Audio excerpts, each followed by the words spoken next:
ചേതൻ, ദാരുണമായ മരണമാണ്. അതിൽ ഏറ്റവും പ്രധാനപ്പെട്ടത് ആ യുവതിയെ നമുക്ക് ഒരുമിച്ച് മരിക്കാം എന്ന് പറഞ്ഞ് വിശ്വസിപ്പിച്ച് വിളിച്ചു വരുത്തുകയും കൊലപ്പെടുത്തുകയും ചെയ്യുകയായിരുന്നു എന്നാണ് ഇപ്പോൾ പോലീസ് പറയുന്നത്. വൈശാഖൻ പോലീസിന്റെ കസ്റ്റഡിയിലായോ?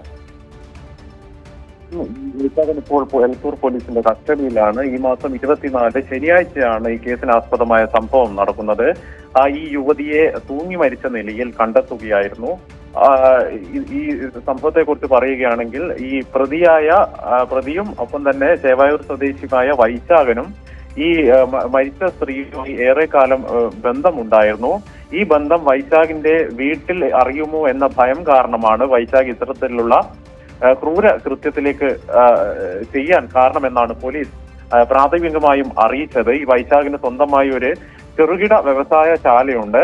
അവിടെ വെച്ചാണ് ഈ യുവതിയെ വിളിച്ചു വരുത്തുകയും തങ്ങളുടെ ബന്ധം വീട്ടിലറിയാൻ സാധ്യതയുണ്ട്, നമുക്കിനി മരിക്കാമെന്ന് ആ യുവതിയെ തെറ്റിദ്ധരിപ്പിക്കുകയും തൂങ്ങി മരിക്കാൻ പ്രേരിപ്പിക്കുകയും ചെയ്തത്. ഈ തൂങ്ങി മരിക്കുന്നതിന് തൊട്ട് മുമ്പ് ഈ യുവതിയെ ഉറക്ക ഗുളിക കൊടുക്കുകയും ഈ യുവതിയുടെ അബോധാവസ്ഥയിൽ ആവുകയും പാതി മയക്കത്തിലാവുകയും ആയിരുന്നു.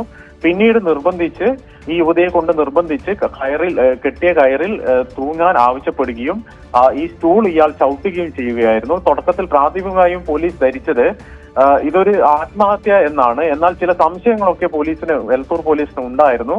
വിശദമായി അന്വേഷിച്ചപ്പോഴാണ് ഇത് ആത്മഹത്യയല്ല, കൊലപാതകമാണെന്ന് എലത്തൂർ പോലീസ് കണ്ടെത്തുന്നത്. ഏതായാലും ഇപ്പോൾ ഈ പ്രതി എലത്തൂർ പോലീസിന്റെ കസ്റ്റഡിയിലാണ്. ഇയാൾ പോലീസ് സ്റ്റേഷനിലുണ്ട്. ഇയാളെ വിശദമായി ചോദ്യം ചെയ്താൽ മാത്രമേ മറ്റു കാര്യങ്ങളൊക്കെ പുറത്തു വരികയുള്ളൂ. മനു.